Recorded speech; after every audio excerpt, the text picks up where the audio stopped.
할렐루야.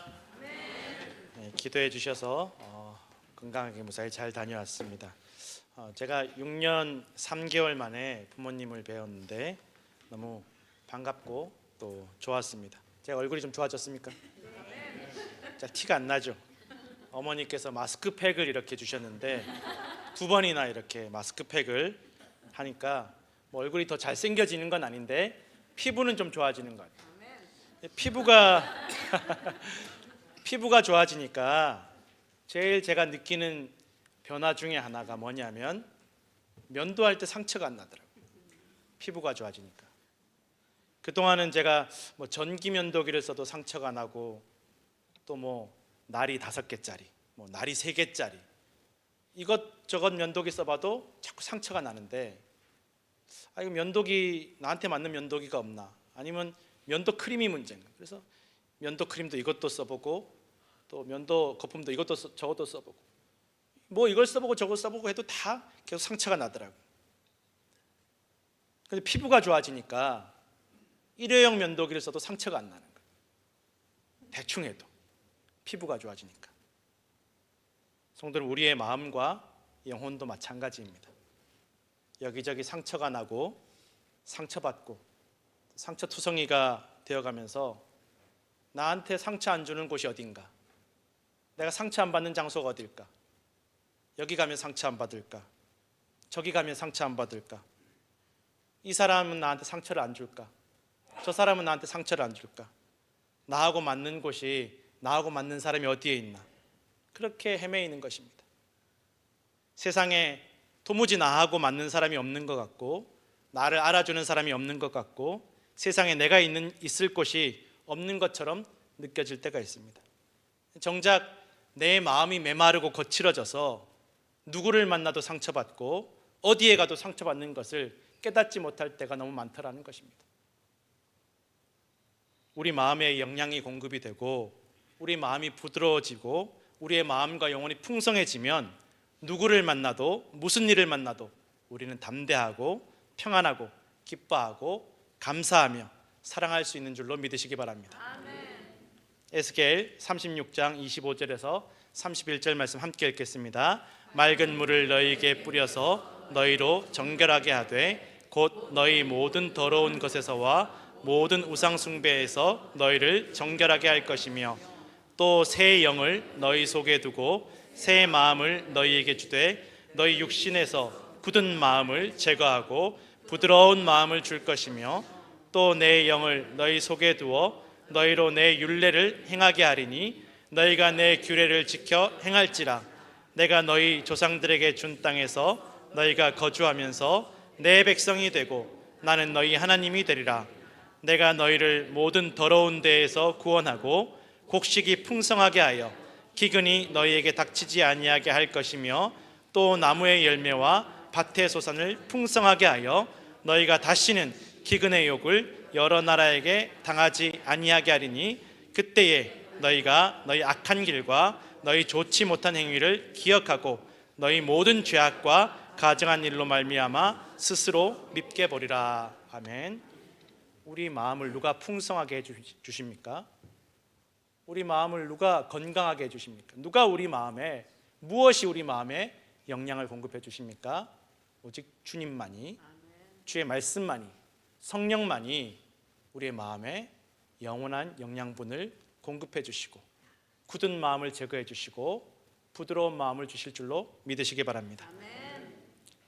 이 자기 피부에 신경을 쓰는 분들은 조금만 피부가 건조하고 거칠어져도 금세 안다라고 합니다. 내 피부가 좀 거칠어졌네, 건조해졌네. 그런데 신경 안 쓰는 분들은 잘 모른다라는 거예요.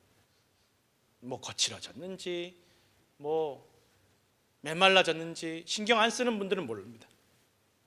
자기 자신이든 부모님이든 관심을 가지고 사랑하는 분들만 안다라는 거예요. 내 피부가 거칠어졌고 메말라졌구나. 내 남편, 내 아내의 피부가 거칠어졌고 메말라졌구나. 내 자녀 피부가 거칠어졌고 메말라졌구나. 관심 가지고 사랑하고 지켜보는 사람만 안다라는 것입니다. 관심 없으면 모릅니다. 제가 군대에 있을 때 겨울에 훈련을 나가면 손발에 피부가 갈라지고 피가 날 때가 있습니다. 추워서. 똑같이 근데 추운데 훈련할 때 보면 똑같이 이제 벌겋게 이렇게 동상이 오는데도 피부가 안 갈라지고 피가 안 나는 병사들이 있어요. 왜 그런가 보니까 그 훈련하는 와중에도 막 정신없이 훈련하는 와중에도 어떻게든 냇물에서라도 손발을 씻고 핸드크림 바르는 친구들이 있는 거예요. 처음에는 좀 비웃었죠. 군인 정신이 없구나. 되는 대로 살아야지. 뭐 훈련하는데 손 씻고 발 씻을 시간이 어디 있나. 뭔 핸드크림이야 군인이. 그렇게 생각했어요. 사실은 그 마음속에 뭐가 있냐. 귀찮다. 제 마음속에 그 마음이 있는 귀찮다. 사실 귀찮으니까 안 좋게 보는 거죠. 그런데 그렇게 어떻게든 손발 씻고 핸드크림 바르고 관리하고 챙기는 그 친구들은 안 트는 거예요. 갈라지지도 않고 피가 나지도 않고 상처가 나지 않습니다. 그냥 관심이 없이 어차피 추우면 다 똑같지 뭐.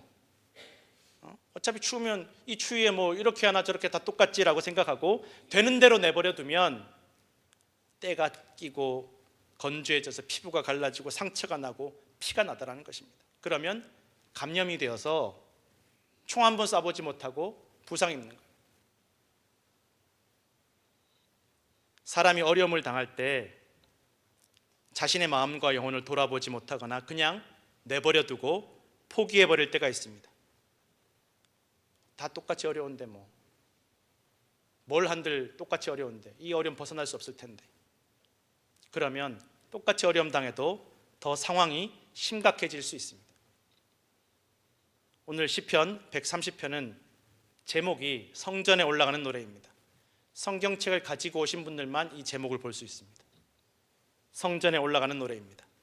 하나님께 예배하며 기도하기 위해서 성전에 올라가는 것입니다. 그런데 한편으로 지금 성전에 올라가는 이 상황과 마음이 형편이 그 영혼이 깊은 곳에 있다라고 오늘 성경 기록하고 있습니다. 깊은 곳에서 부르짖나이다. 내가 깊은 곳에서 부르짖습니다. 여기서 깊은 곳은 외롭고 절망적이고 모든 것을 잃어버리고 모든 도움이 끊어지고 심지어는 하나님과 분리된 상황을 의미한다라는 하나님 어디 계신가? 나 하나님과 관계가 끊어졌고 하나님과 멀어졌구나. 아무도 나 도와줄 리가 없구나. 그렇게 느껴지는 절망적이고 비참한 상황, 바로 그 상황이 깊은 곳입니다. 지금 성전에 올라가는 이 시편 130편을 쓴 사람의 마음과 영혼과 현실적인 상황, 그런 지독한 고통의 상황이라는 것입니다. 바꾸어서 말하면 그런 지독한 고난의 깊은 상황 속에서 성전에 올라가고 있다는 것입니다. 외롭고 다 잃어버리고 아무도 안 도와주고 하나님과 멀어진 것 같은 그런 상황 속에서 성전에 올라가고 있다는 것입니다. 그리고 그 깊은 곳에서 외롭고 절망적이고 고통스럽고 모든 것을 잃어버리고 하나님과 끊어진 것 같은 그 깊은 곳에서 성전에 올라가며 하나님께 부르짖고 있음을 고백하고 있습니다.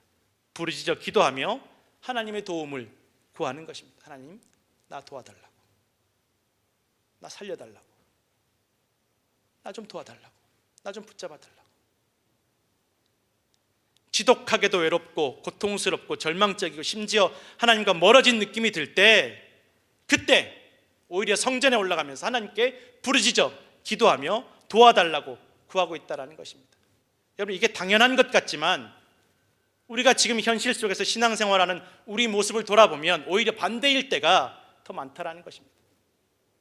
힘들고 고통스럽고 외롭고 절망적일 때, 하나님과 멀어진 느낌이 들 때 다 스스로 알아서 포기합니다.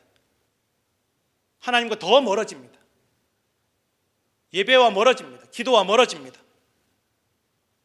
좀 상황 나아지면 기도하고 예배하지 뭐. 요 어려움 좀 지나면, 좀 괜찮아지면, 내 마음 좀 괜찮아지면, 내 상황 괜찮아지면, 우리 가족 괜찮아지면, 좀 먹고 살만해지면, 여유가 생기면, 시간이 생기면 그때 기도하고 예배하지. 그렇게 생각합니다. 이건 마치 면도하다가 자꾸 상처가 나니까 나중에 피부 좋아지면 그때 면도해야지. 그랑 똑같은 것입니다. 피부를 좋아지게 하려고 노력하지 않고 그저 가만히 앉아서 피부가 저절로 좋아지기를 바란다는 것입니다. 그러나 여러분, 사람의 피부는 세월이 가고 나이가 들수록 점점 건조하고 메말라집니다. 우리의 마음과 영혼도 마찬가지입니다. 그저 그냥 가만히 내버려 두면 건조하고 메말라지고 조그만 말에도 상처받습니다. 어떻게 저런 말 하나? 나 위해주는 말에도 상처받습니다. 나 도와주는 말에도 상처받습니다. 예수님은 사명을 감당하시는 공생애를 시작하시면서 시작부터 끊임없이 공격에 시달리셨습니다. 마귀가 시험하고 유혹하고 어머니와 형제들과 친척들이 다 찾아와서 말리고, 좀 미친 거 아니냐고, 집으로 가자고. 당시에 가장 하나님 잘 믿는다는 제사장들과 바리새인들과 서기관들이 끊임없이 예수님 죽이려고 하고, 저 예수는 하나님을 욕되게 하는 사람이라고, 죽여야 된다고. 심지어 가장 가까이 두신 제자들마저 예수님과 함께 다니면서 딴 생각합니다. 이거 어떻게 하면 예수님 옆에서 돈 조금 더 챙길 수 있을까? 어떻게 하면 예수님 따라다니다가 나중에 한 자리 좀 크게 할 수 있을까? 예수님 왕이 되시면 한 자리 내가 좀 잘 크게 할 수 있을까? 권력을 얻을 수 있을까? 딴 생각하고 배신하고 결국 도망갈 것을 예수님께서 다 아신다는, 얘네들 다 한 명도 안 남고 다 배신하고 도망가겠구나. 예수님 그거 다 아시는 거예요. 여러분, 같이 지금 살고 있는 가족들이, 여러분 가까이 지는 친구들이 옆에서 딴 생각하고 도망갈 생각하고 결국 배신하고 도망갈 것을 아신다면 가까이 지내시겠습니까? 그런데도 예수님은 그럴수록 상처받거나 포기하거나 내버려 두지 않으시고 더 기도하십니다. 새벽에도 기도하시고 모든 사역을 마치시고 피곤하신 가운데 밤이 새도록 기도하시고 더 하나님의 말씀을 묵상하시고 전하시며 기도하십니다. 하나님 아들도 이렇게 기도하시는데, 이 어려움 가운데, 고난 가운데, 이 상처 가운데 이렇게 기도하시는데 우리가 무엇이 간데 기도하지 않고 버틸 수 있습니까? 하나님 아버지께서 예수님에게 원하시는 십자가를 앞에 두시고 하나님이 예수님에게 십자가 지라고 그러시는 거예요. 네가 짊어진 십자가 내가 벗겨주겠다가 아니라, 그 십자가 안 짊어지게 해주겠다가 아니라 너 십자가 지라는 거예요. 얼마나 상처됩니까? 하나님 기뻐하는 아들이라면서요. 나 기뻐하신다라면서요. 아들이라면서요. 어떻게 나한테 십자가 지라고 하실 수 있습니까?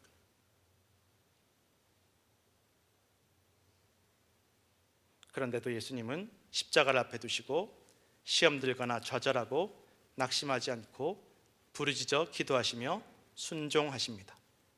그렇게 예수님은 하나님과 하나님의 뜻을 바라며 소망했습니다. 오늘 시편 130편은 이 고난 속에서 모든 죄악을 판단하시는 분이 하나님이시고 하나님께서 그 죄를 다 지켜보신다라는 것입니다. 그 죄를 용서하실 분도 또한 하나님이시라고 고백하고 있습니다.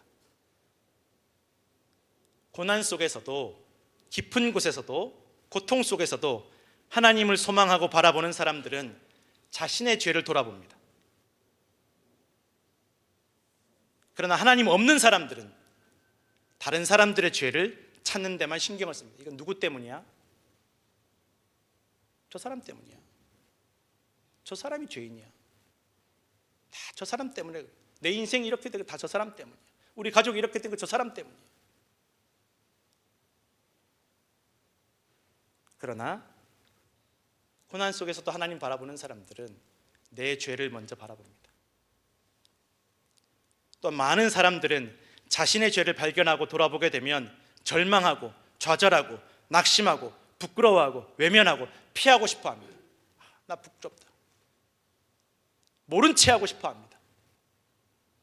그러나 하나님 바라보는 사람들은 고난 가운데서도 하나님 바라보는 사람들은 자신의 죄를 발견했을 때 또한 하나님께서 용서하시는 분이라는 것을 기억하고 또한 용서해 주실 것을 바라고 믿고 구한다라는 것입니다. 그러면 언제나 우리가 구할 때 용서해 주신 그 하나님께서 우리를 용서하심을 경험하게 된다는 것입니다. 하나님 없이 고난당하는 사람들은 아까도 말씀드렸지만 남들의 죄악을 찾아내려고 눈에 불을 켭니다. 저 사람 저거 뭔가 문제 있을 거야, 뭔가 잘못했을 거야. 그러다 보니 남들 죄만 찾아내려고 하다 보니 자기 죄는 정작 깨닫지 못하고 발견하지 못하고 자기 죄를 깨닫지 못하고 발견하지 못하니 용서받을 기회도 잃어버립니다. 용서받지 못합니다. 2주 전에 제가 가기 직전에 놀라운 뉴스를 보았습니다.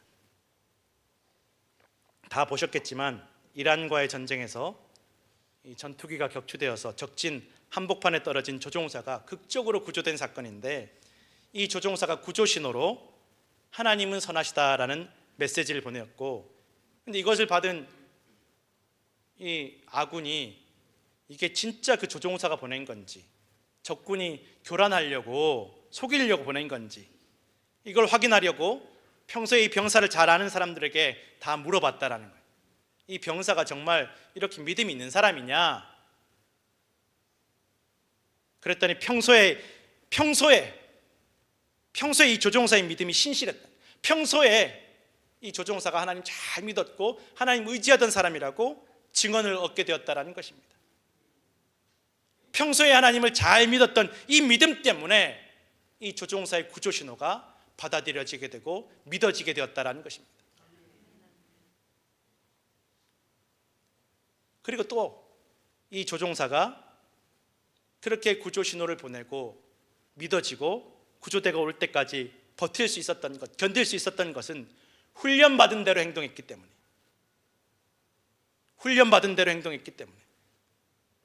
그리고 이 훈련의 핵심이 뭐냐? 명예롭게 귀환하는 것입니다. 성도 여러분, 우리 성도의 목적이 무엇입니까? 명예롭게 하나님께 돌아가는 것입니다. 부끄럽지 않게 하나님 아버지께 돌아가는 것, 그것이 우리 삶의 목적인 줄로 믿으시기 바랍니다. 이 병사가 받았던 훈련, 이 훈련의 최우선 목표는 포기하지 않는 생존이고, 이 생존을 위한 행동의 우선순위를 기억하고 훈련하는 것입니다. 상황을 냉정하게 판단하는 것을 배우고 훈련합니다. 정확하게 내가 지금 이 상황이 어떤 상황이냐, 감정에 휩쓸리지 않고 막 속상해하고 막 아파하고 낙심하고 좌절하고 절망하지 않고 감정에 휘둘리지 않고 정확하게 냉정하게 지금 내가 처해 있는 상황이 어떠한 상황인지를 파악하는 훈련, 그리고 살아있는 것의 가치를 기억하고 불편함을 감수하는 것, 내 조금 불편한 것, 잠자리 불편한 것, 마실 물 없는 것, 배고픈 것,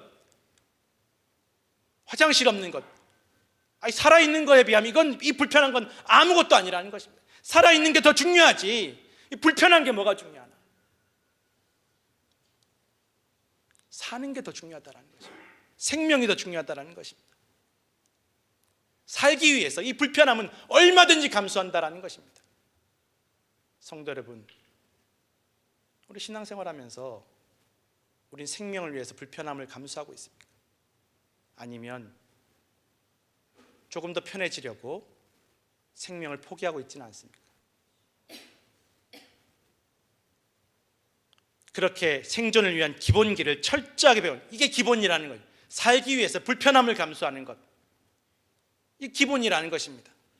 온갖 어려운 상황을 가정에서 철저하게 훈련합니다.